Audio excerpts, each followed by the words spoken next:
My girlfriend suddenly noticed that I had changed. I no longer took the initiative to text her. I no longer checked in on her every day with care and concern. Even when I received her messages, I would only reply with a few simple words. She panicked. She started messaging me first. She began to spend entire days distracted, just waiting for a reply from me. She started caring about my condition, trying to understand my life. Only then did she suddenly realize I was merely treating her the same way she once treated me. Chapter 1. My name is George. I'm 26 this year, working as a programmer at an internet company. My girlfriend's name is Willow. She has a cold, distant kind of beauty. When her eyelids droop slightly, she looks at people as if even sparing them an extra glance is too much effort. I used to think that was sophistication. Now sometimes I wonder if it's just impatience. That night, it was already close to 10 p.m. when I finished working overtime. Sitting at my desk, I held my phone and sent Willow a message. Did you get home?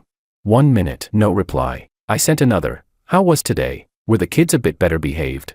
Willow works as an English teacher at a training center, dealing with a bunch of unruly kids every day. I get that she's tired. I really do. The screen stayed silent. Beneath the chat box, there was only a faint gray line, typing, flickering on and off, like it was deliberately keeping me hanging. 5 minutes later, my phone buzzed. Busy. Just that one word. I stared at it for 2 seconds. Then I deleted the half-typed, get some rest early, along with that small, lingering urge to care. I flipped my phone face down on the desk, nudged my mouse aside, and clicked on the game icon. The moment I put on my headphones, the world finally turned into something familiar. The login screen popped up, and my friends list lit up in a chain of notifications. George, you in? We need a jungler. The voice message was from David, my college classmate and now coworker. He sounded as excited as if he'd just gotten his annual bonus. I pressed the voice key. Cue me. Invite. As soon as the team formed, David started yelling, "Stay sharp today. All right, don't let them bulldoze from your jungle straight to the base again."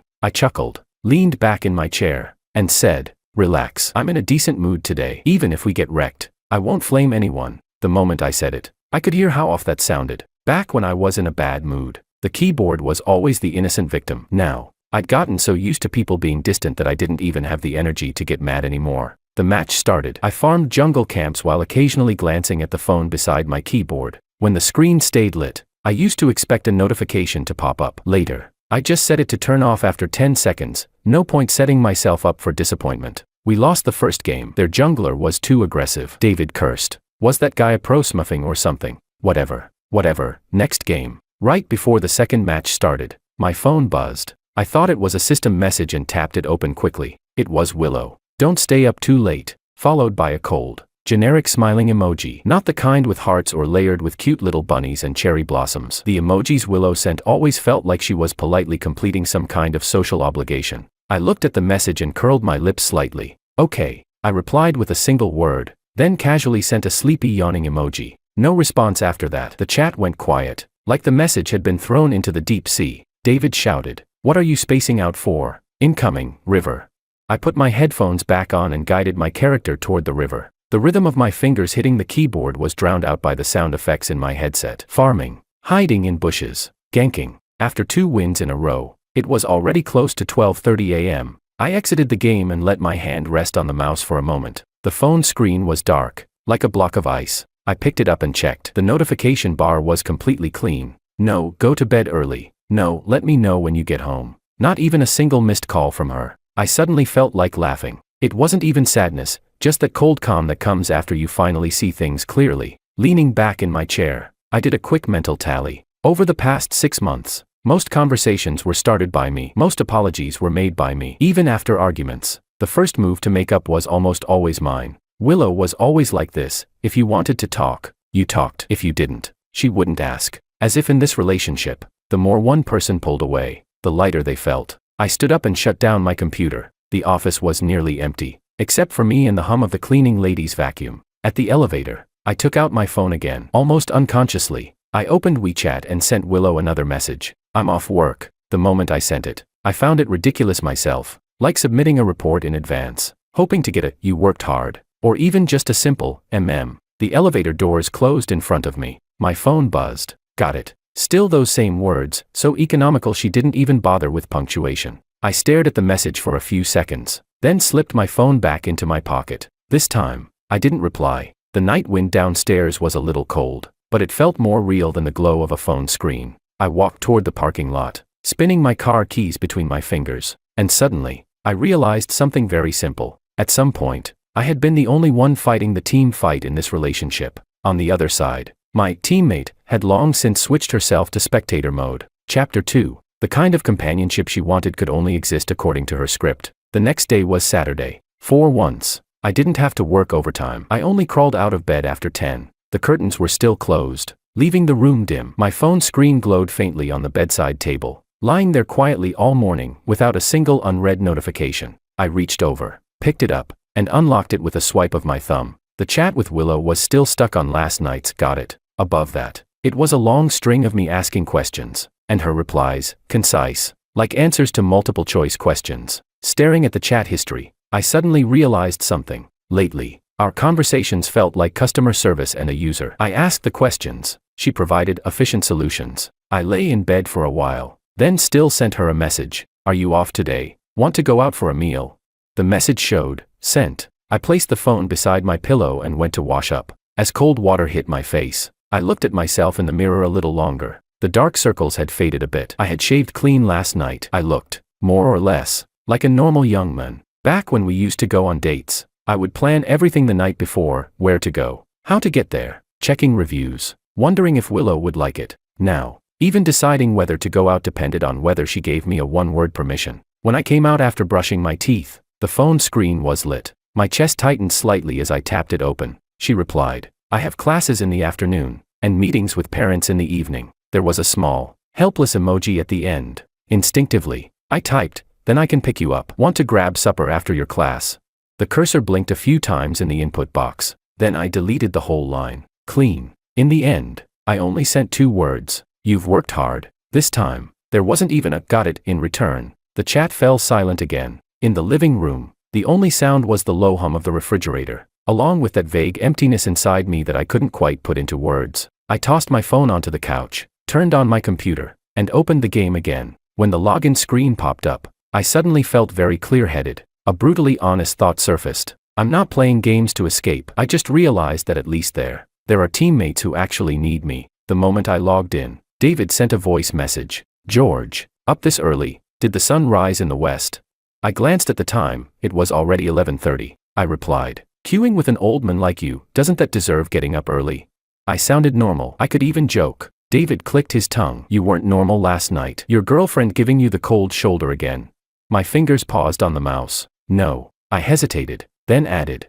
She's just busy. She's always busy. David didn't hold back. You ever notice, if you don't text her first, you two could go a whole week without saying a word? I stayed silent for a few seconds. The game's loading bar crawled slowly across the screen. That's still a kind of relationship, I said. A weak excuse, even to my own ears. David let out a cold laugh. That's called a single-player game. The sound of his keyboard clattering through the mic was like background percussion for my self-deception. I didn't respond. The match was found, and we entered the game. By the 3rd round, a stranger added me as a friend. Your jungle was amazing. Appa, want to duo regularly?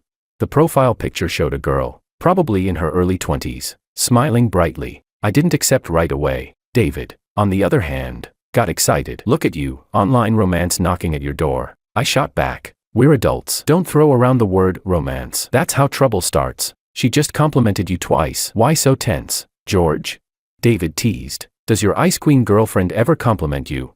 That question hit straight. I replayed our recent meetings in my mind. Willow would say things like, pretty good, not bad, that works. But those sounded like overall evaluations of a student, not genuine affection for a boyfriend. I didn't answer David. I simply accepted the friend request, then quietly placed her onto my mental pre-block list. Not blocking immediately, just setting a boundary for myself. I knew exactly what I was doing. In a relationship where there's no response, it's easy to get carried away by even the smallest bit of warmth. I didn't want to end up looking that pathetic. Chapter 3. At 2 p.m., I logged off the game. My eyes were sore and swollen, and my stomach felt like it was cramping from hunger. There was still an unopened pack of instant noodles in the kitchen from last night. As I tore open the packaging, my phone screen lit up. The parents just left. It was Willow. I might be home late tonight. I looked at those 2 messages, and a completely inappropriate question popped into my mind. When she says home, does she mean the place she shares with her mom or the relationship we're in?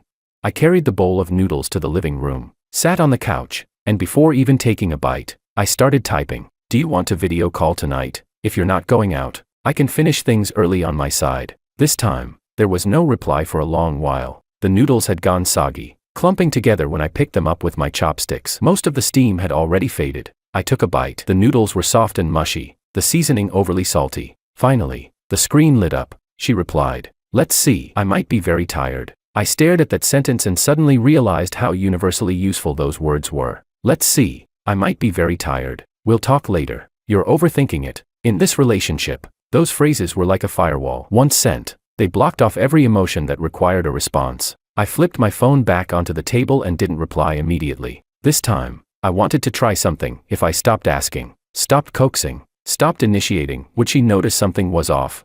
The day passed quickly. At 10 p.m., I lay in bed, scrolling lightly on my phone. The chat window was still stuck on that line. Let's see. Willow didn't send, "Why haven't you texted me?"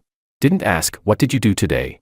Not a single question. I suddenly found it a little ridiculous. I picked up my phone, exited the chat, and opened the contact name, Willow. The string of heart emojis after her name, I had added them casually more than a year ago when we first got together. I moved the cursor there and deleted them. Only the clean, bare name remained. At that moment, I realized something very clearly. I didn't suddenly become distant. I was just pulling myself back to a normal place. What was truly abnormal was how, before this, I had been so low in the relationship that I treated all her impatience and busyness as part of love. For the first time, I admitted it seriously. I get tired too. Monday morning, when the alarm went off, my phone screen was completely clean. No messages. I stared at the ceiling for over 10 seconds and made what felt like a pretty big decision for myself. Today, I wouldn't reach out to Willow first. Not out of spite, more like a small experiment. To see if I didn't say, "Good morning," didn't ask, "What are you doing?" Would this relationship end up like a teammate who goes AFK in a game? With the system prompting, "Connection lost."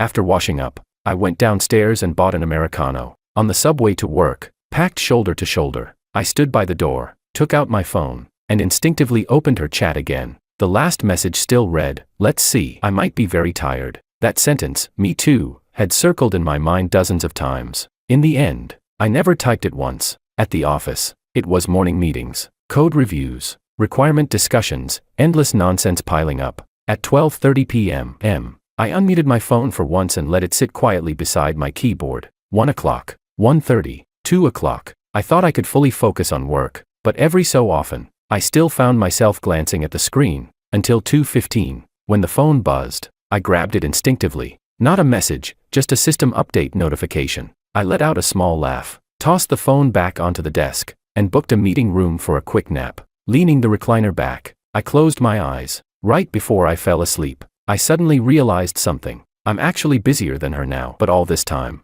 the one acting like a 24/7 on-call customer service rep has been me. Around 3 p.m., a front-end colleague came over to sync on an API. I lifted my head from a mess of chaotic logs. My phone screen was dark. When I picked it up, I was a little surprised to see an unread message. It said, "Why haven't you been talking today?"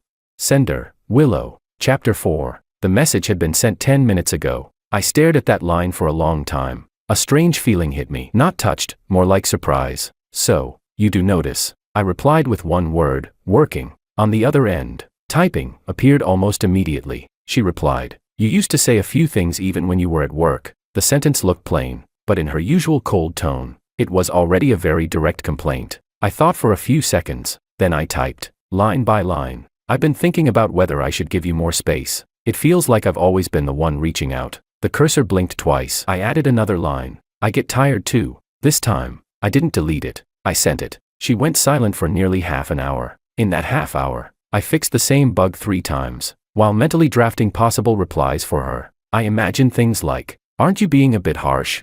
Why are you so sensitive all of a sudden? Are you overthinking again?"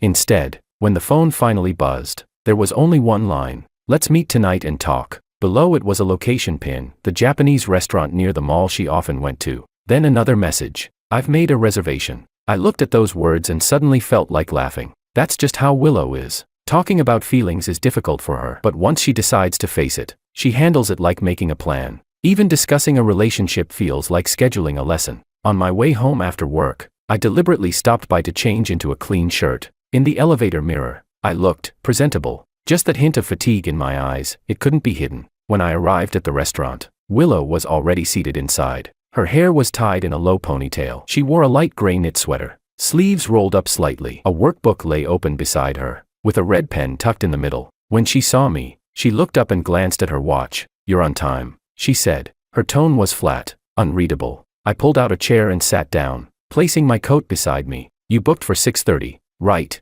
It's 6:28 now," I said. 2 minutes early. The corner of her lips moved slightly, a rare attempt at a joke. The waiter came to take our order. Before, I would always ask her, "Do you want this? Didn't you like that one last time?" Today, I just picked up the menu, ordered 3 dishes I wanted, and handed the rest to her. "You can choose the rest," I said. After ordering, the table fell silent. At the next table, a couple was quietly discussing where to go over the weekend. Another table of coworkers was talking about their boss. Our table felt like a muted window. Finally, Willow spoke first. "Were you serious about what you said earlier?" She didn't beat around the bush. I knew she meant, "I get tired too." I nodded. "I was." She asked, "Do you think I make you tired?"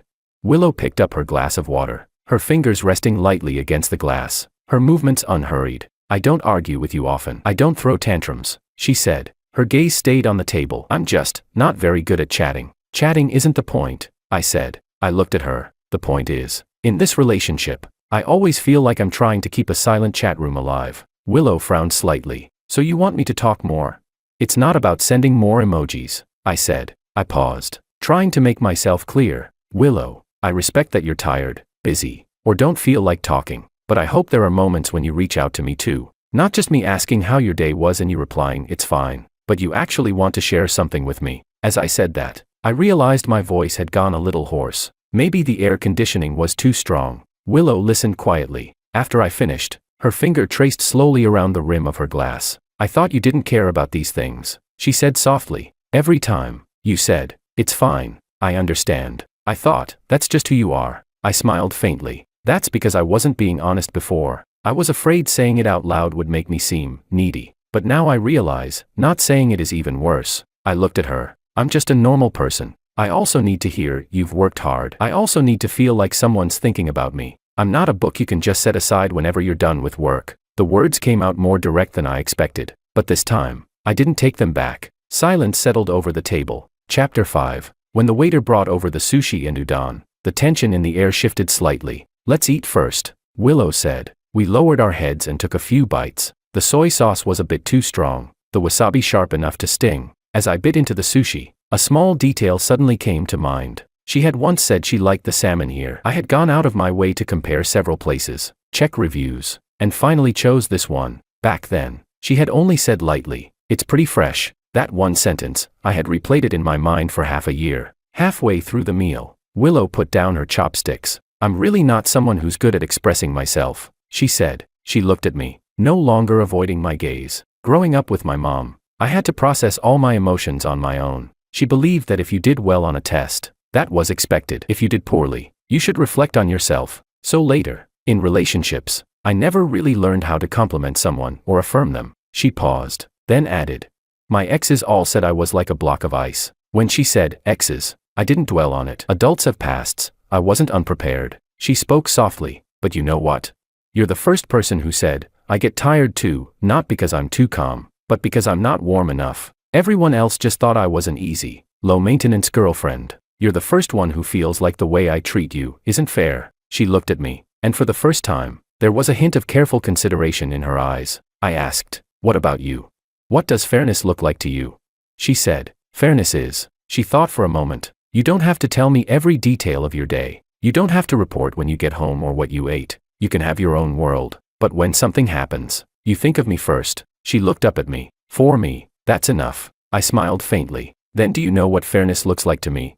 I can understand that you're busy. I can give you space, but I hope that even if it's just one sentence a day, that sentence carries a bit of your own emotion, something you choose to give me. Not something that feels like completing a task. One message from you, one reply from me, like checking in for attendance. If that's all it is, I'd rather we not talk at all." In the middle of the table sat a plate of unfinished rolls. The silence was so deep that even the sound of chopsticks touching the plate felt loud. After a long while, Willow let out a quiet sigh. "I might not be able to become what you described, at least not anytime soon. I'm not the kind of girl who gets clingy, and I don't want to force myself." When she said that, her expression was still calm. I nodded. I know. So I'm not going to force you either. I held my glass, my knuckles slightly pale. I just want to tell you this. If you're more comfortable staying the way you are, that's fine. But I won't keep pouring all my energy forward like before. I'm going to take a step back, to a place where I won't feel so tired. As for whether we can still keep this relationship, that depends on whether,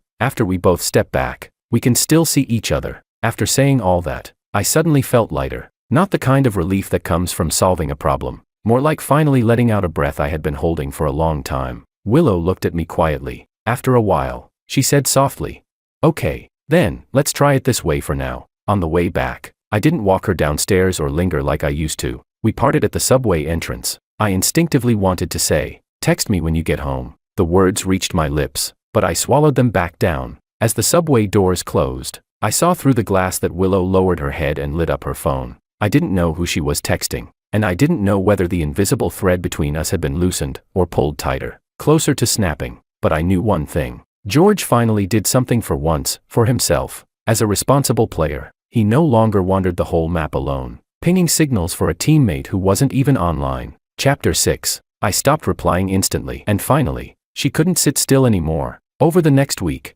the frequency of my chats with Willow visibly dropped. It wasn't the kind of sudden disappearance, more like going from constant notifications to essential updates only. I no longer sent a fixed "good morning" every day. I stopped asking, "Have you eaten?" at noon. Occasionally, I would send a message or two, like an interesting news article I came across, or a photo when I passed by that cake shop she liked. But if Willow only replied with something like, "Oh," or "not bad," I didn't follow up anymore. The messages just sat quietly in the chat box, like announcements posted in a work group that no one responds to. After work, I still played games. The difference was, on Willow's side, I no longer treated whether I was online as something that needed to be reported. That night, David and I queued up together. Just as the third match started, a WeChat notification popped up in the top right corner. "Willow, what are you doing?"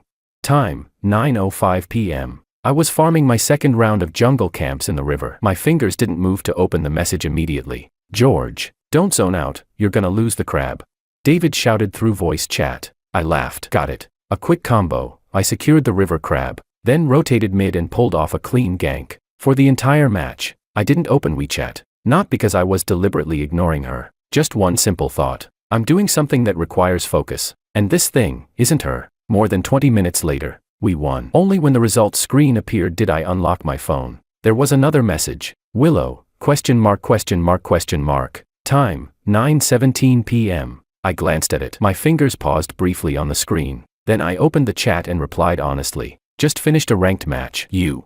She stayed silent for a few minutes, then replied, "Preparing lessons." 2 minutes later, another message came. "You used to reply to me even when you were gaming." That sentence felt like a delayed arrow, slow, but it hit deep. Leaning back in my chair, I couldn't help but smile at myself. Before, the moment I saw her message, even in the middle of a team fight, I would instinctively reply, even if my teammates flamed me for going AFK. But now, for the first time, I seriously thought about it. In a relationship, why is it always me who has to split my attention? I typed. That match was busy, so I didn't check my phone. This might happen more often in the future. I don't want to be doing something else while also staying ready to reply instantly. It's exhausting. After sending that, I placed my phone face down on the desk. David called out, "You're playing well today. Come on, one more game." "I'll take a break," I said. Rubbing my eyes, I added, "Find someone else." As I got up to pour some water, my phone buzzed again. "Willow, you've been saying you're tired a lot lately." Another message followed. "You used to always say you understood me." Her replies came quickly, as if these words had been building up inside her for a long time, just waiting for someone to lift the lid. I leaned against the water dispenser, looking at the screen. The office was quiet, except for the hum of the air conditioner and the occasional click from the printer. I typed slowly, "I do understand you. But I also need to learn to understand myself. Before, I only focused on your feelings. Now, I'm starting to pay attention to my own state too. I thought for a moment, then added, "This isn't me suddenly changing. I'm just finally saying things I never said before." She went silent for a long time, so long that I went back to my desk, sat down, opened my IDE, and fixed another line of error code. Then my phone buzzed. She replied, "Are you trying to imply that I'm selfish?" I stared at that sentence for a few seconds, then typed, "I'm not implying anything. I'm stating clearly that I don't want to be that self-sacrificing anymore. Whether you want to adjust is your choice." I'm not responsible for asking you to change. I'm only responsible for deciding whether I want to keep going like this. Chapter 7. When I sent that message, I was very calm. No trembling, no instant regret. I had a rare, concrete feeling. I'm resigning from a position where I've been working overtime indefinitely. This time, she replied quickly. You talking kind of strangely today. Did someone say something to you? I didn't know if it was instinct. When the status quo gets challenged, people don't first think, is there something wrong with me? They think, did someone teach you to act like this? Leaning back in my chair, I replied, no one. I just figured something out while playing a game. If a teammate goes AFK, I'll ping once or twice. If I ping too many times and they ignore me, I look for another way to win.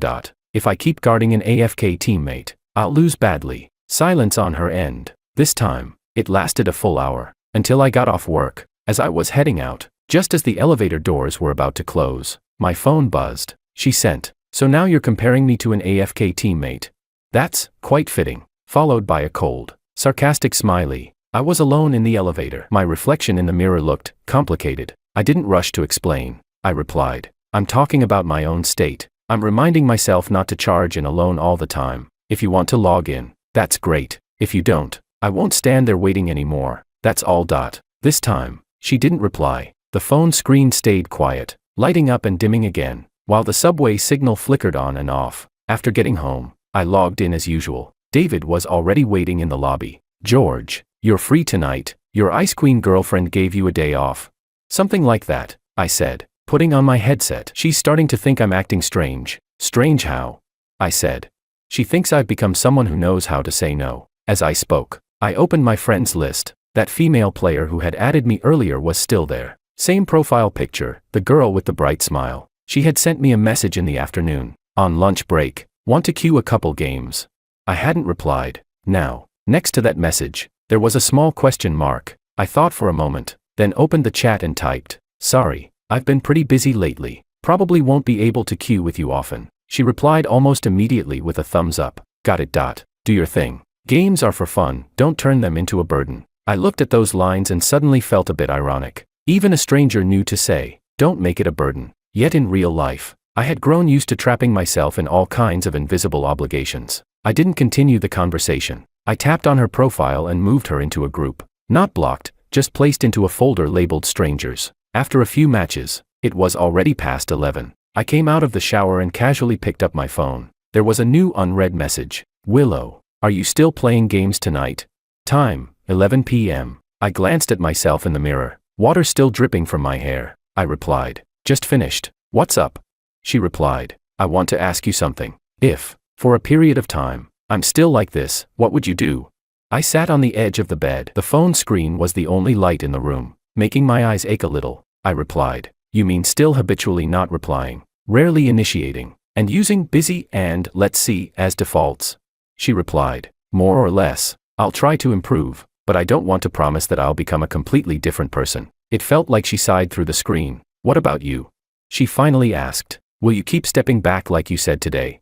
I stared at that message for a long time. I knew very clearly, this was the moment when it would be easiest to say something that sounded nice but had no real weight. Like, no, I'll wait for you. It's okay, I can adapt. I had said those kinds of things too many times before, so I typed, I won't retreat to the point of disappearing overnight. I'll see if you take even a small step forward. If you do, then we can still move forward together, little by little. If not, I'll step back to a place where I feel comfortable and stop there. And then we'll see, from a distance, whether we still want to keep going. Chapter 8. After sending that, I put my phone aside. This time, she didn't reply, and I didn't wait. I turned off the lights and lay down on the bed. The room fell into darkness. All I could hear was the occasional sound of cars outside the window, and my own heartbeat gradually settling into a steady rhythm. At that moment, I suddenly realized something had clearly changed. Before, when conversations like this happened, I would immediately fall into panic, thinking about how to fix things, how to make it up to her.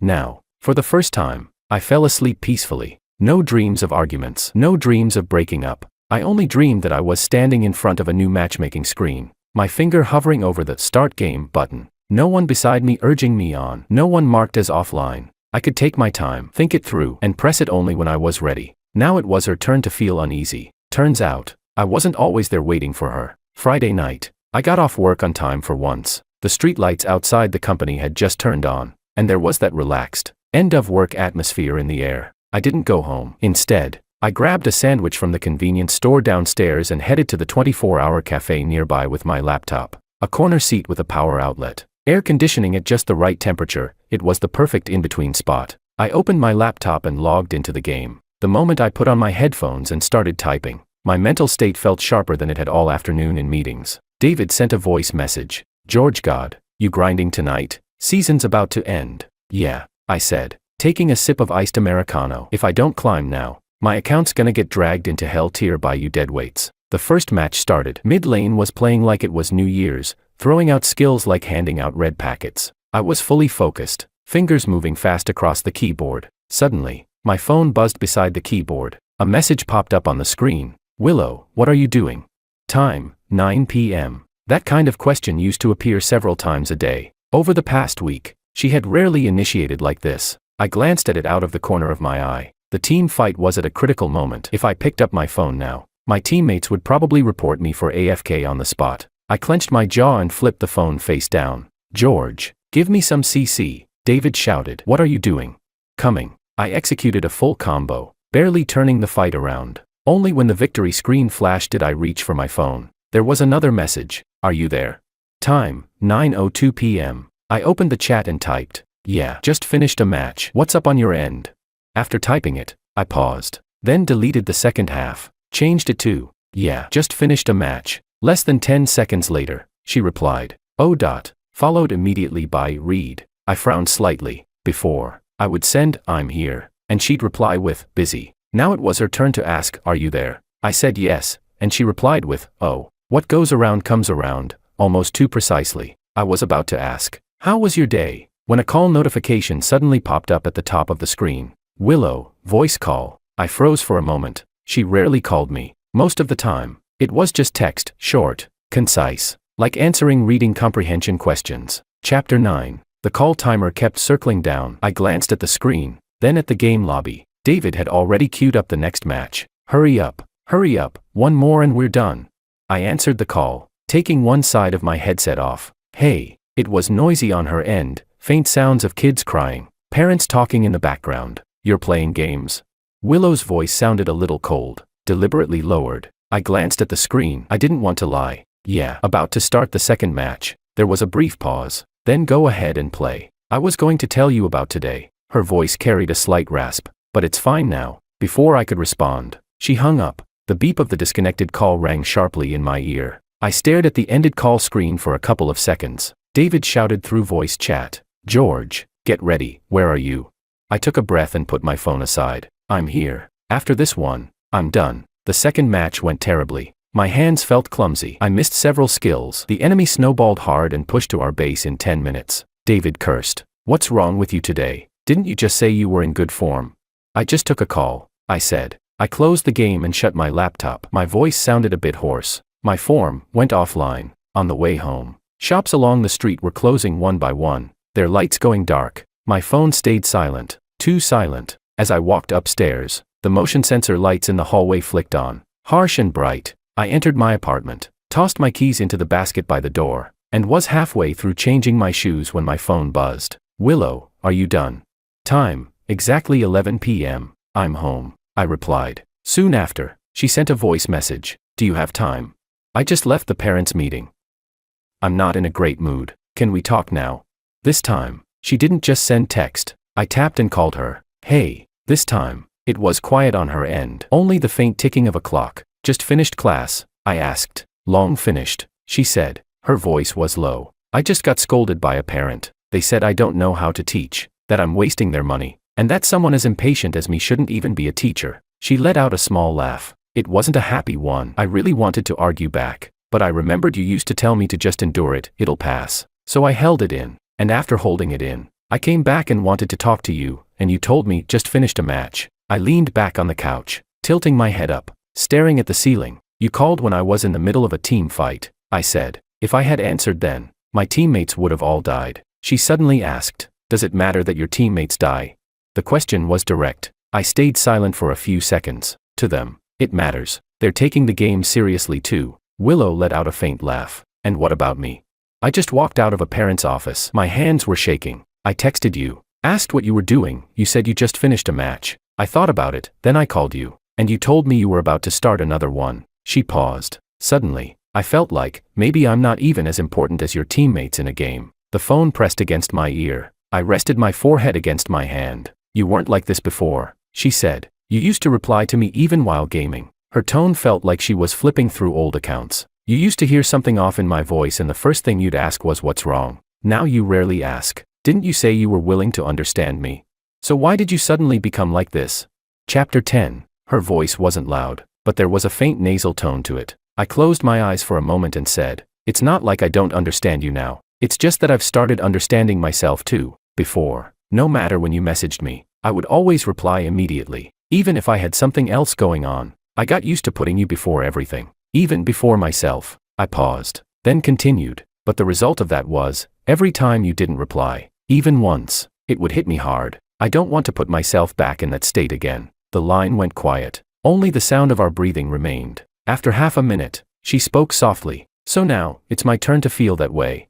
When you felt bad before, I didn't even know. It was like she had just realized something. Because you never said anything. You always just said, it's fine, I understand. That line, I get tired too, you never said it before. Her voice sounded a little unsteady. When you suddenly said it, I got a little scared. Scared that one day, after saying you're tired, you'll just leave. I straightened up on the couch, my back tensing unconsciously. Do you know what I was afraid of back then? I asked. I was afraid that if one day I really left, you'd just reply with, got it. There was silence on her end. A faint creak of a bed. She probably shifted position. After getting scolded by that parent today, when I texted you, she paused, as if struggling against her own habits. I actually, really wanted to hear you say, you've worked hard. Her voice dropped lower. I stood outside the office for quite a while. I told myself, you would definitely reply and ask me what's wrong. But you said you were playing a game. You told me to wait. She took a breath. In that moment, I suddenly understood how you used to feel. All those messages you sent me every day. I would just reply, busy, and leave it at that. And now you gave me a taste of it. Pretty fair, I guess. I wasn't trying to get back at you, I said. I know, she said softly. It's just, that gap in feeling is real. I was standing in the hallway, looking at your message, about to start another match, and suddenly realized, maybe I'm not always in the front position in your mind. And that made me panic. The word panic sounded unfamiliar coming from Willow. She had always been someone who used words like, it's fine, it's okay, not bad, to compress all her emotions into something small and manageable. Do you know why I always say I'm busy? She suddenly shifted. Growing up, my mom was like that. When I tried to talk to her, she would either say she was busy, or there's nothing worth talking about. Over time, I started to feel like expressing emotions is troublesome, so I learned to reply simply, less talking means less trouble. She gave a faint, self-deprecating laugh. Now that you're not rushing to take care of my emotions anymore, there's suddenly an empty space in my life, and today I realized that space is actually pretty cold. Listening to her, I felt a slight ache in my chest, mixed with an odd sense of calm. So it's not that you don't care, you just don't know how to say it, I said quietly. And it's not that I don't care about you either. I just used to say too much. I said everything that should and shouldn't be said, comfort, reassurance, all ahead of time. The two of us, one used to swallowing all words, the other used to saying everything out loud. It sounded like balance, but in reality, one side was blocked, and the other was overflowing. Chapter 11. So what about now? Willow asked. Right now, do you feel like what I did today counts as me suddenly logging back in? I thought for a moment. I'd say, you finally sent a signal, even if it just flashed once on the minimap. I'm not going to forget everything that happened before just because you wanted to talk today, but because you're willing to speak up. I'll have a bit more patience with you, as long as that patience is something I can actually afford. On the other end, she let out a soft breath. Then, will there be a day when you just delete the game altogether? Her question came a bit suddenly. What game? I asked. She said, us. You said you're tired. If you decide to quit, would it actually be that hard for you?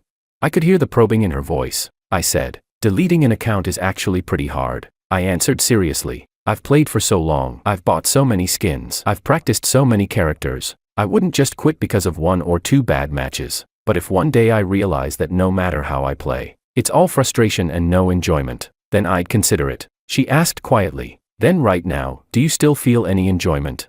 The question was calm, but direct. I leaned back on the couch and thought for a long time. Before today, yes. When you called earlier, I hesitated about whether to pick up. In that moment, I suddenly realized something. For the first time, when you were feeling the worst, I was the first person you thought of. I just didn't catch it. I said it honestly. That part, I feel bad about it too. The line went so quiet it almost felt like I could hear a heartbeat. After a while, she spoke softly. Then, can you give me some time?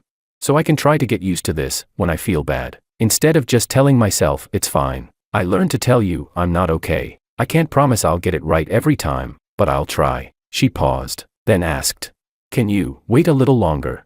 If this were before, I would have immediately said, of course, I'm not in a hurry. This time, I stayed silent for a few seconds. Then I said, I can wait, but I won't keep charging forward anymore. I'll stay where I am. If you take a step, I'll move one step toward you. If you don't, I'll just treat this as a place to rest. And when the day comes where you're too tired to keep walking, and I can't move forward anymore either, then we'll sit down and talk about how to walk the rest of the road. She let out a soft Then, can you stay and talk with me for a while tonight?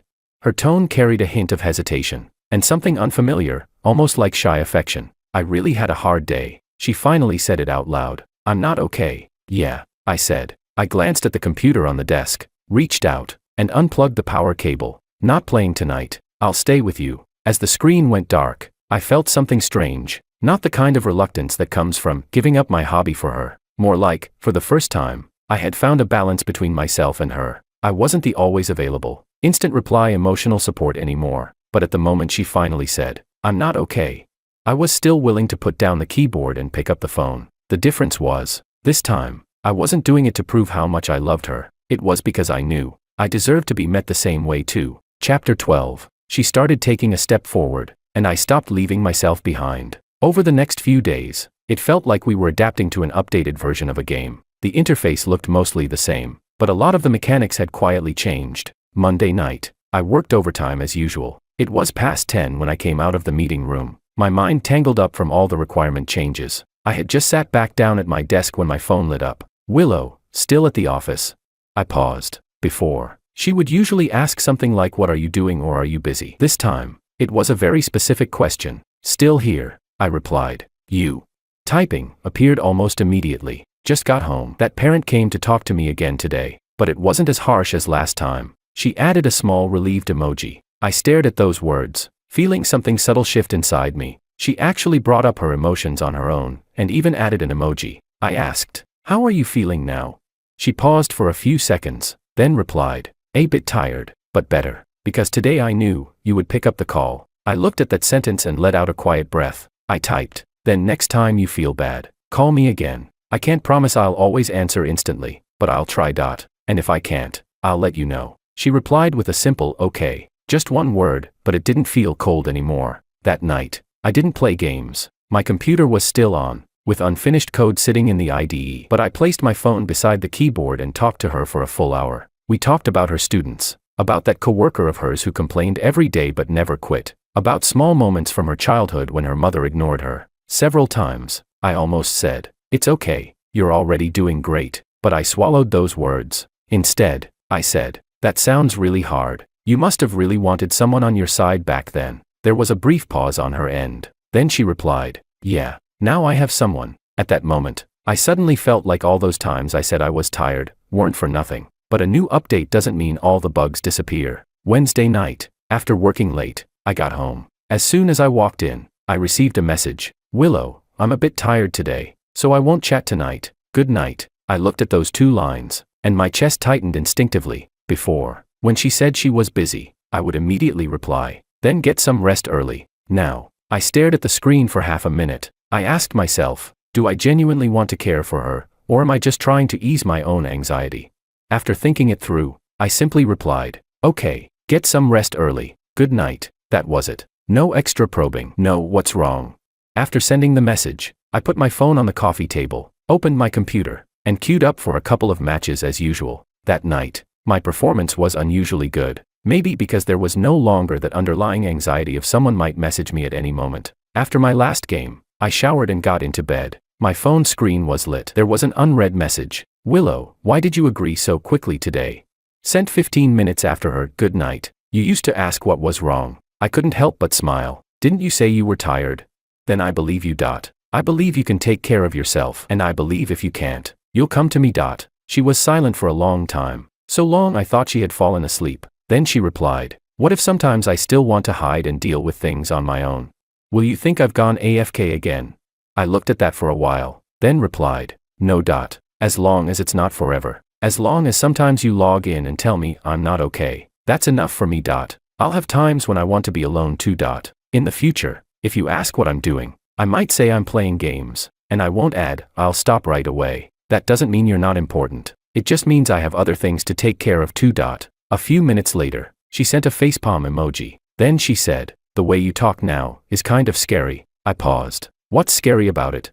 She said, "Very honest. I used to think someone as mild and soft-spoken as you wouldn't tell me this many truths. Now everything you say doesn't sound like you're trying to sweet-talk me.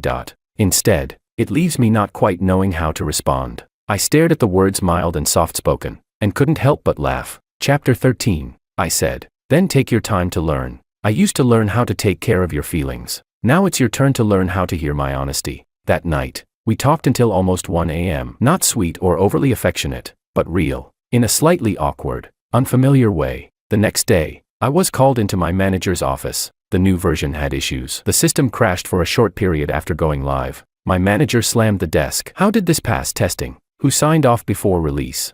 My name was clearly written on the last line. At that moment, only one thought crossed my mind. I'm going to be working overtime again. When I came out of the office, I returned to my desk, staring at the pile of error logs with a headache. I felt extremely frustrated. Before, in situations like this, I only had 2 default responses: either bottle it up, or jump into a game and empty my mind. My phone lay at the corner of the desk, face down. 10 minutes later, I suddenly flipped it over. The screen showed our chat from last night. I stared at her message, "The way you talk now is kind of scary," and hesitated for a few seconds. Then I did something I had never done before. I texted her first. "I got scolded by my manager today. I'm in a really bad mood right now. No build up. No, are you busy?"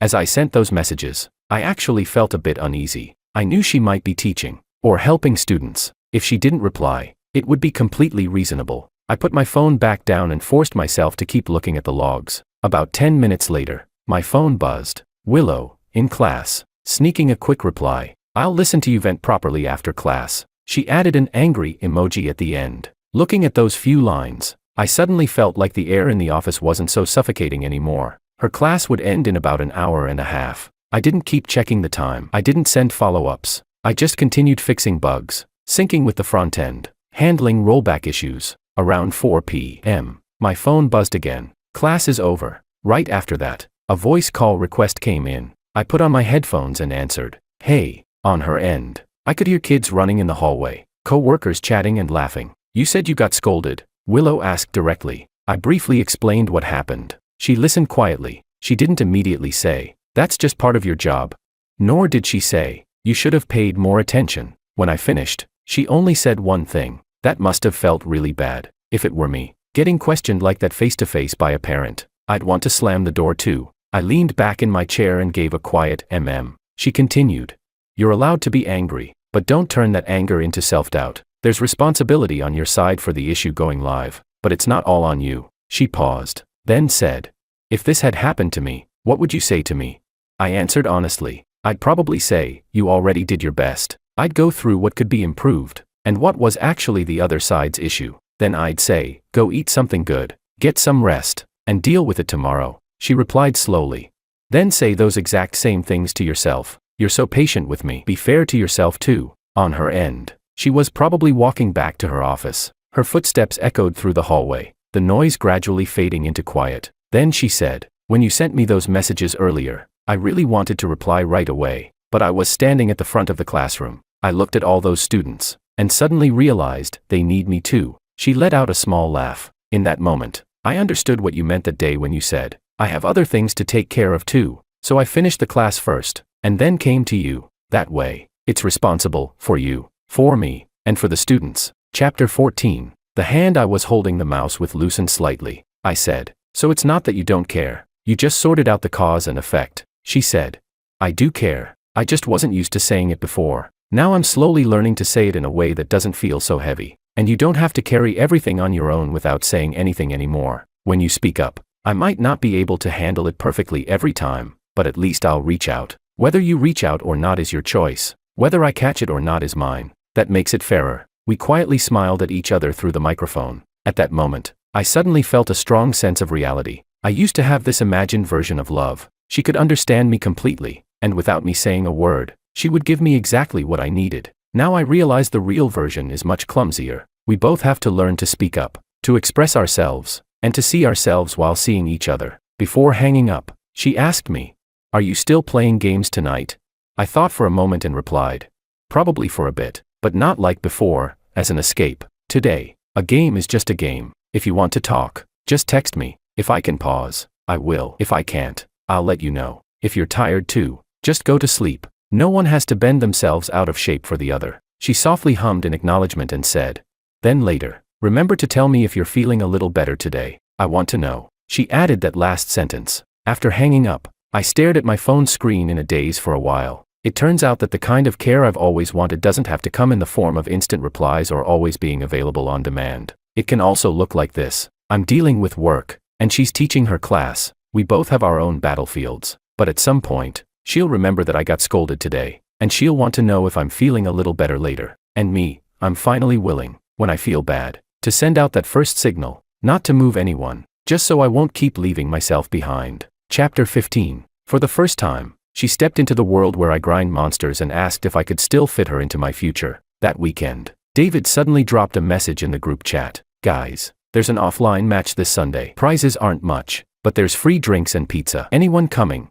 He attached a screenshot of a net cafe poster. It looked tacky in a kind of nostalgic way. I was about to reply pass. My finger hovered over the screen, circling for a moment, and in the end I still typed, "I'm in." David replied instantly with a voice message. "Oh, George God finally coming out of retirement. Bring your girlfriend to watch, she can cheer for you." I shot back, "She's never had a good opinion of me playing games. Then all the more reason to bring her." David always spoke faster than he thought. He added, "Otherwise in her mind you'll always be that immature guy who has no time and only plays games." That stung a little. After ending the voice chat, I stared at my chat window with Willow for a full 5 minutes, hesitating. In the end, I still typed, "There's a small offline match on Sunday. I'll be playing a couple of rounds. Do you want to come watch?" After sending it, I flipped my phone face down on the table. I told myself, if she comes and sees me gaming, she might get even more annoyed. If she doesn't come, at least I know I invited her. A few minutes later, my phone buzzed. "Where is it?" I froze for 2 seconds, then replied, "The Net Cafe at Xinghe Plaza. Starts at 2 p.m. I'll wait for you at the MRT entrance at 12:30. Want to grab lunch together first?" She didn't reply right away. I thought that was the end of it. Until close to 10 p.m., my phone lit up. "Okay," just one word. Looking at that "okay," I actually felt a bit nervous. At noon on Sunday, I arrived at the MRT entrance early. The autumn wind carried a slight chill. I zipped my jacket all the way up, rehearsing in my head. If she frowns and says the Net Cafe is too noisy, I'll say we can leave soon. If she stays cold and quiet, I'll just tell some random work stories. But at 12:25, when that familiar figure appeared in the crowd, all my prepared lines collapsed. Willow had her hair in a low ponytail, wearing a light blue hoodie with a beige trench coat over it. Completely different from her usual professional outfit for teaching, she looked a few years younger. "You're early," I said. She walked over carrying a canvas tote. The corner of some exercise books peeked out. "I was grading papers on the train," she said, giving the bag a small shake. "Didn't want to be late." I checked the time, 5 minutes earlier than planned. "Come on, let's eat first." I took her to a casual restaurant on the 3rd floor of the mall. While ordering, I asked, "Beef or chicken?" "Chicken." She looked down at the menu. Then she asked, "Will there be a lot of people at the match later?" "Probably 10 to 20 teams," I said. Then I added, "Basically a bunch of half-burnt-out office workers trying to prove they still have some skills left on the weekend." She laughed lightly. "You've gotten more savage with your words. Trained by life," I said. During the meal, our conversation was ordinary. Students, overtime at work, how we each recovered after getting scolded that day. The only thing not ordinary was that she spoke more than before. She would bring up her own feelings, and even ask, "Did you feel a bit better later that day?" Halfway through the meal, she suddenly looked up at me. "When you're playing later, is there anything I should pay attention to?" I put on a serious face on purpose. "Don't scream above 90 decibels. Don't suddenly yell, 'What are you doing?' when my teammates mess up. And most importantly," I paused, "don't ask survey-style questions while I'm in a team fight. Like, 'Are you going to keep playing games in the future?'" She burst out laughing. "Then when can I ask that?" I took a bite of food. After the team fight ends, depending on whether we win or lose. If we win, I'll be in a good mood, so my answer will be gentler. If we lose, I might be more honest. After eating, we headed to the net cafe. There was already a crowd gathered outside, banners up, loud music blasting. Willow stood at the edge of the crowd, frowning slightly. It smells strong. Inside, cigarette smoke mixed with coffee, and the lingering scent of people who had been sitting there too long without washing their hair. If it gets too much, you can go walk around the mall, I said. I'll text you when I'm done. She glanced at me. Since I'm here, I'll watch. Maybe I'll finally understand what exactly you've been hiding in here. She said it very directly. I didn't argue. I just smiled. All right, then watch carefully. When it was our team's turn to sit down, the referee called out, "Back to bronze rank, get ready." Chapter 16. That name was something David came up with on a whim. It sounded unreliable from the start. I sat down at my station. The moment I put on my headset and rested my hands on the keyboard and mouse, everything inside me went quiet. That familiar sense of focus pulled me out of the noisy crowd. Matchmaking. Draft. Champion select. David asked. "George, you still playing jungle?" "Yeah. It's the role I'm most comfortable with." I tilted my head and glanced toward the spectator area. Through the glass window, Willow stood in the back row, holding her coat, her gaze directed toward me. I couldn't see her expression clearly, but at least, she wasn't looking down at her phone. Once the match started, I fell completely into rhythm. Control vision, secure objectives, relieve pressure on the losing lane. Midway through, bot lane got crushed. The enemy support typed mockery in all chat. David cursed in voice chat. "That guy's mouth is disgusting. Ignore it." I kept my eyes on the minimap. "In 4 minutes we take the next Baron. Don't force fights. I'll finish this jungle rotation, then help bot lane trade back the tower." As I kept calling the shots, I suddenly drifted for a moment. This feeling, balancing between calming teammates and finding a breakthrough, was a bit like what I used to do in relationships, except in games. Sometimes your teammates trust you. In real life, no matter how much you say, sometimes the other person still doesn't hear you. The first match lasted nearly 30 minutes. We made a difficult comeback. When we destroyed the enemy nexus, there was even a bit of applause from the side. I took off my headset and instinctively looked toward the spectator area. Willow was looking at me. She didn't clap or cheer like the younger crowd, she just gave me a small nod. There was something in her eyes at that moment. Not quite admiration, but definitely not disdain. We lost the second match. The enemy jungler had too much control of the tempo. I misjudged several times and got counter-ganked. David kept complaining. I didn't say anything. A loss is a loss. When I stood up from my seat, my mind was still stuck in those last few team fights. As I walked out of the player area, the glass door opened, and the noise rushed back in all at once. Willow walked toward me, tired. She didn't ask whether we won or lost. Didn't say, "How did you play like that?" That was her first question. I paused for a second. Not bad. At least better than getting scolded by my boss. She walked beside me and said softly, "During those matches just now, your face was completely tense. You know, you looked exactly like you did that night working overtime, sitting at your desk writing code. The same expression." I smiled a little. "So even when I escape, I do it seriously," she said. "I used to think when you played games, it was just because you didn't want to deal with people." She paused, then continued. "After watching today, I realized you're actually pretty busy in there too. You have to think about the bigger picture, calm your teammates, and not mess up yourself. In the game, you're more like an adult than you are in real life." That caught me off guard. I said, "Didn't you used to say men who play games are like children?"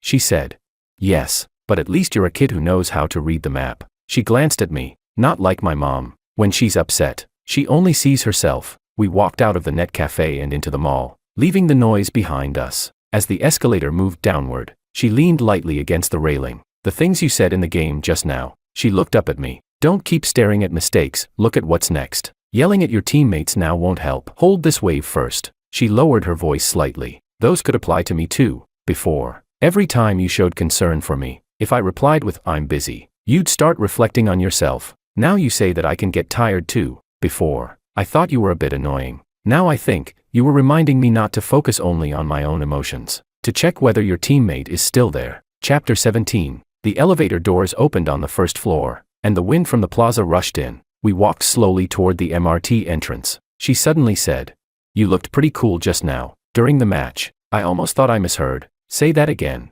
I said. She shot me a look. "Don't push your luck. It's already not easy for me to compliment you once." The wind blew past, and she pulled her scarf up a little. "Let me ask you something," she said, slowing her pace. "If we keep being together in the future, will you still play games like that?" "What do you mean by like that?" I asked. She said. Playing whenever you have time, playing when you're in a bad mood, and playing even more when you're happy, I countered. Isn't that true for anyone?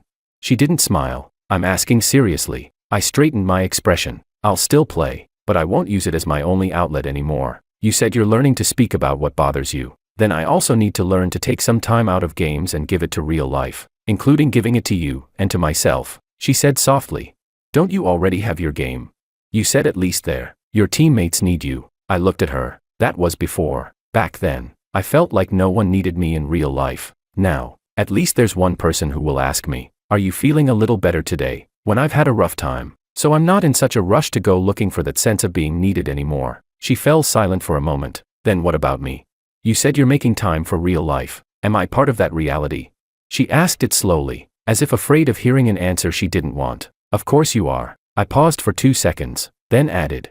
But you're not all of it, and you shouldn't be. You have your students, your classes, your mom, your own emotions, and I have my work, my games, my friends, and my own emotions. We're just putting all these pieces together to see if we can form something that doesn't feel awkward. If either of us has to give up a huge part, the final picture won't look good. She listened, the corner of her lips moving slightly. Then if sometimes I still seem distant, she looked ahead. Will you start spiraling again on your own?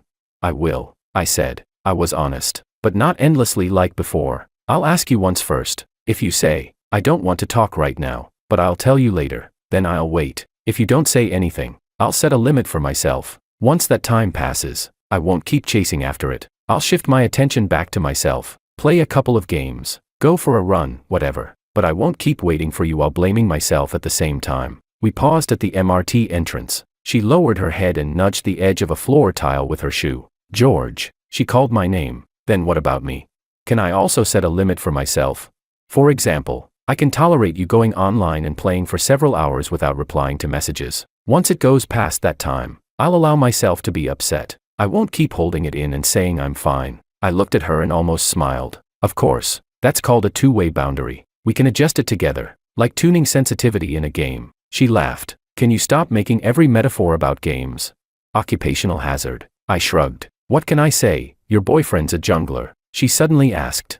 Then what am I? A teammate? A spectator? Or that person standing on the side who doesn't understand anything but claps occasionally? She asked seriously. I thought for a moment, then said, you're not a teammate, nor are you a spectator. You're the fountain I can refill at when I recall to base. She paused for a second and replied. So you're treating me like your mana bar? Chapter 18, I explained. I see you as a place that, just by thinking of it, gives me a bit of peace. Whether I play well or badly, I come back. Before, coming back meant reporting in, or asking for comfort. In the future, it'll be because I want to come back. She lowered her head and smiled. Then I'll have to try a little harder. At the very least, I shouldn't make it feel like you've accidentally walked into the enemy fountain every time you come back. As soon as she said that, she laughed first. You've started using my language, I said, the corner of my mouth lifting slightly. She took a deep breath. George, she called my name again. Then would you be willing? She paused, like she was pushing away those old habits of it's fine. Never mind. Then she said, would you be willing to put me into your life plans for the next few years? Not the vague kind, but the kind you actually write down when you sit seriously with a notebook. I looked at her, serious, a little nervous, and suddenly felt that drifting place inside me settle. I said, I can try to write that, like ranked games. Lock in the hero first, then choose the path. But there's one thing, I don't want to queue for this alone anymore. If you're willing to queue here, then don't keep showing as offline. If you're unsure, you can spectate first, but don't blame me if one day I decide to start a new match. She looked at me quietly. After a moment, she nodded slowly. Okay, then let's write a draft together first. If it's not good, we'll revise it. She paused, then added. This time, it's not just you staying up all night revising it alone. It's my turn to pick up the pen too. The wind from the arriving train rushed up from underground. I watched her walk toward the ticket gates. My phone buzzed in my pocket. I took it out. It was a message from her. You worked hard today, not just playing the game, but also showing me your world. I looked up. She was standing by the gate, turning back to look at me. I raised my phone to show her and nodded. At that moment, I knew it clearly. We hadn't gone back to how things used to be. If anything, it felt more like we had finally admitted something. This game was never about one person carrying the other to rank up. It's about two people, each with their own flaws, trying to learn how, on the same map, not to drain themselves, nor each other. until there's not a single bit of mana left. Chapter 19. Life is the ranked match that never ends, and we finally stand on the same side. On the day the new season update dropped, the game icon changed. I opened my computer and stared at the Reskin login screen, suddenly feeling a little dazed. My phone lay beside the keyboard. Its screen lit up. Willow had sent. Coming over for dinner tonight. My mom made that braised pork you praised last time. She said she'll give you another chance, see if this programmer can support her daughter in the future. That last line was obviously her mom's original words, copied over exactly. I looked at the messages and smiled, a little helplessly. I replied, "Does your mom know her daughter can support herself?" She replied, "She does, but she says traditions matter. You still have to put on a performance." Reading that, I didn't feel offended at all. Before, I would have instinctively pushed back in my head, am I getting married or applying for a job? Now I understood something more clearly. I wasn't here to prove how capable I was. I was here to see whether it was worth tying a part of my life to this person and her family. I'll be there in a bit. I'll finish a match first, then head over. After sending that, I put my phone down, put on my headset, and clicked Start Game. David pulled me into a party, saying we should grind during the double XP event. As soon as the team formed, he shouted in voice chat, "George God, heard you're heading into the marriage queue soon. Win this match and I'll give you a big wedding gift." "Don't jinx it," I said. I controlled my character toward Lane. "If we lose this one, I'll treat it as a rehearsal for life's unexpected twists." We played seriously, so seriously that I forgot to check my phone. By the time we barely secured the win, I took off my headset and saw several unread messages lighting up my screen. Willow had sent, "Be careful on your way. Don't forget your mask. My mom just asked when you'll arrive." I said it depends, and she gave me a look. She said don't learn from me. I laughed for a while, then replied, "Then tell her he'll recall to base soon. Wait for me. I closed the game, packed up, and headed out. The wind downstairs was strong. I hunched my shoulders as I walked toward the MRT station. Just as I reached the entrance, my phone buzzed. She asked, "Were you playing just now?" Be honest. I just finished a trial class. My head was a mess, and suddenly I really wanted to hear the sound of your keyboard. Then I thought you might be in a match, so I held back from calling. The word held back, coming from her, felt a bit ironic. She used to hold back all her emotions. Now she would tell me exactly what she had just held back. I replied, "Yeah, I was playing, but I logged off right after. No overtime tonight, saving it for your mom's inspection." After that, I added, "If you want to call in the future, just call. Whether I pick up is my decision. Don't decide for me." The train was crowded. My phone felt warm in my hand from the heat. A few minutes later, she replied, "Okay, then when you're in a really bad mood, remember to send me a message first, 'I'm not feeling well,' before you go play. Otherwise, it's easy for me to think you only need ranked games, not me." I rubbed my forehead, realizing this jungler of mine could no longer pretend to be a solo player. By the time I arrived at her place, the living room was already filled with the smell of food. Willow's mother came out of the kitchen wearing an apron and glanced at me. "You're here?"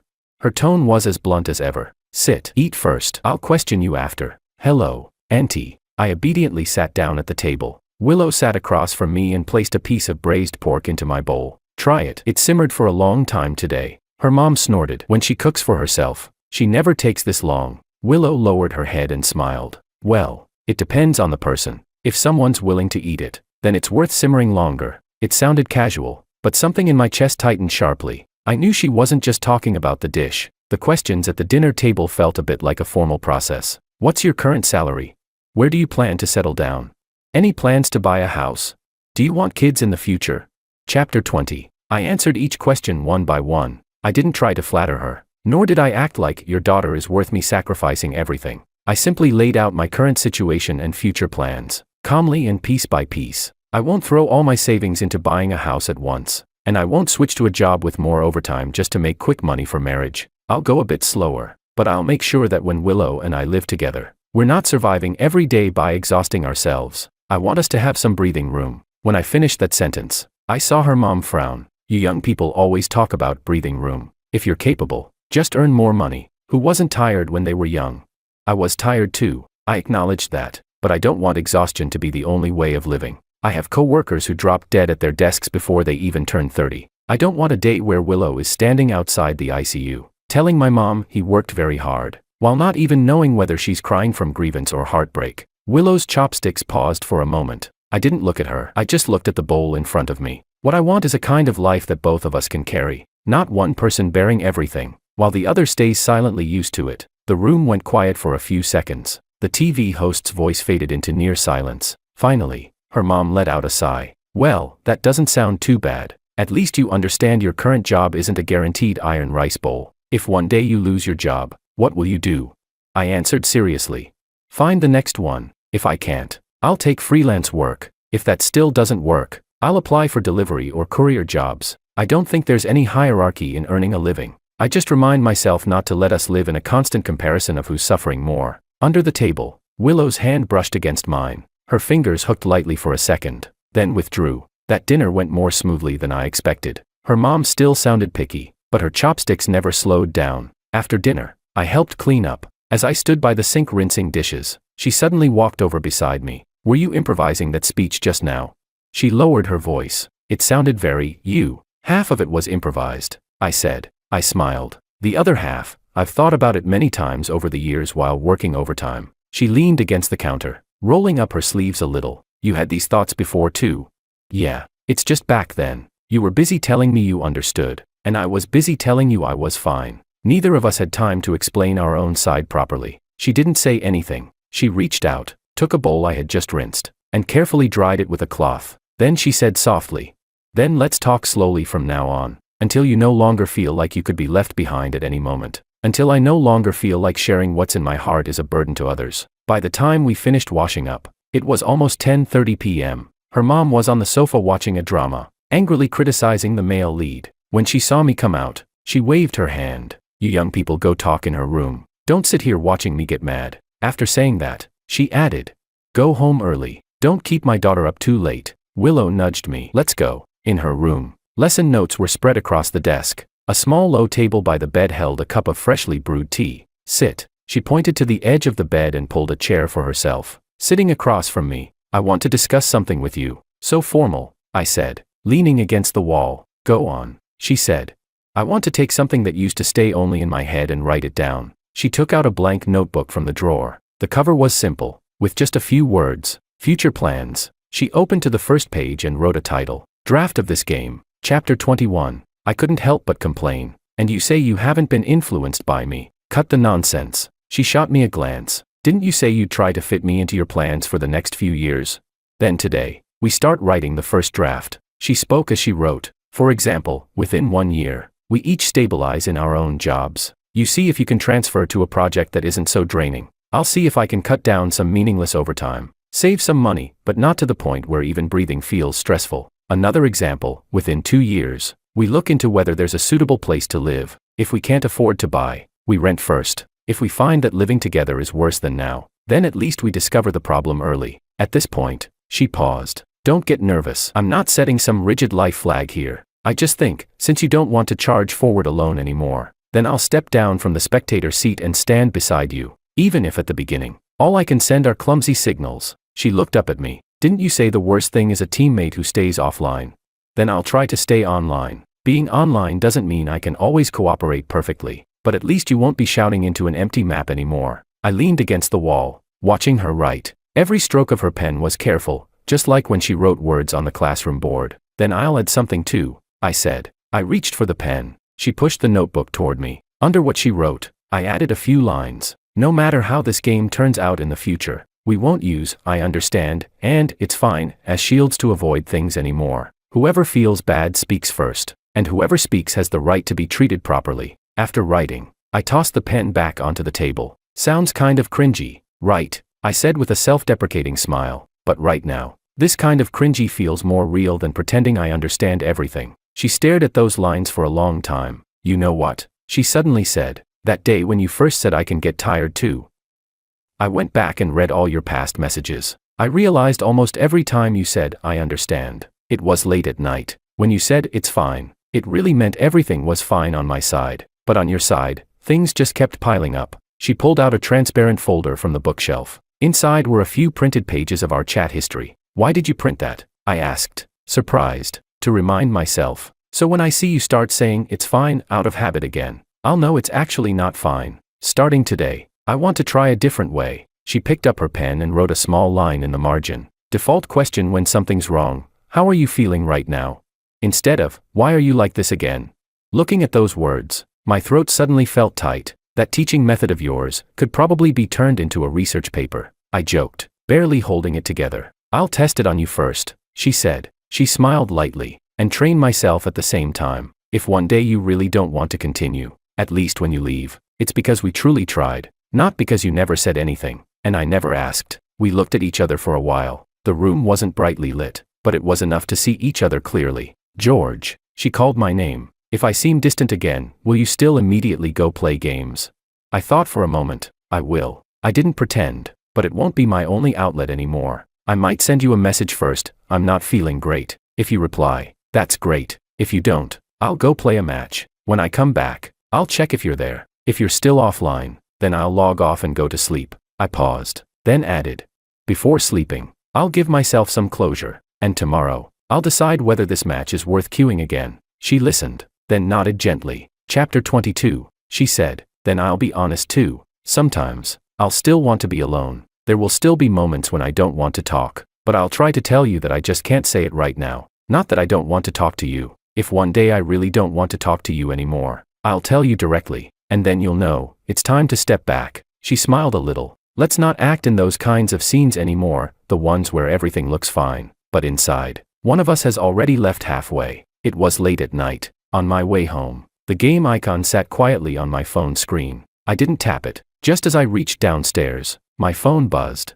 Willow sent, text me when you get home. I want to know if you'll sleep a little better tonight. I stood at the entrance, my fingers typing a line on the screen. I'm home. And yeah, I'll sleep much better than before. After sending that, I added another line. Thanks for coming to my game today. And thanks for letting me walk into those parts of your world you never talked about before. She didn't reply immediately. About 5 or 6 minutes later, she responded, no need to thank me. You're my player, and my teammate. I used to go AFK a lot. I'll try to stay online from now on. If one day you want to log off, tell me in advance. Don't just disappear. I looked at that string of messages, and slowly, a smile formed on my lips. Before, I would have taken a screenshot and sent it to David in the game group chat. Now, I just placed my phone on the bedside table and turned off the lights. The room fell into darkness, with only a sliver of streetlight slipping through the curtains. Lying in bed, my mind didn't immediately fill with game visuals like it used to. Instead, I saw the braised pork on the dinner table, the plans she wrote in that notebook, the way her hand tightened and then loosened slightly when I said,